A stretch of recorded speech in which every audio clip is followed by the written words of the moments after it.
Hello and hi, my name is Atikah Binti Saiful Nizam, my metric number 285120.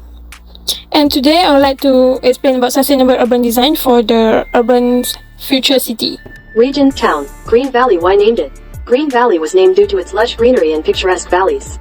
Land use model. The region follows the model of sustainable land use, which prioritizes the conservation and preservation of natural resources while also allowing for economic development.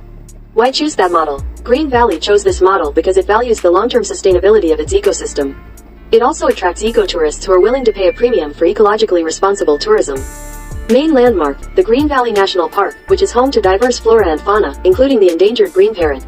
Natural resources, the region is rich in fertile soil, lush forest, and clean water bodies. Core economy, agriculture, forestry, and ecotourism are the mainstays of the region's economy. Relationship with other regions, town. Green Valley has close ties with neighboring towns with similar ecological values. It also has trading relationships with urban centers that demand organic produce and eco-friendly products.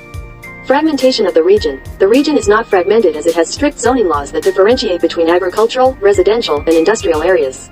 Quality of life of citizens. The Governing Council of Green Valley prioritizes the well-being of its citizens, which includes providing access to quality healthcare, education, and recreational facilities. Additionally, the region has stringent environmental regulations that ensure clean water and water quality.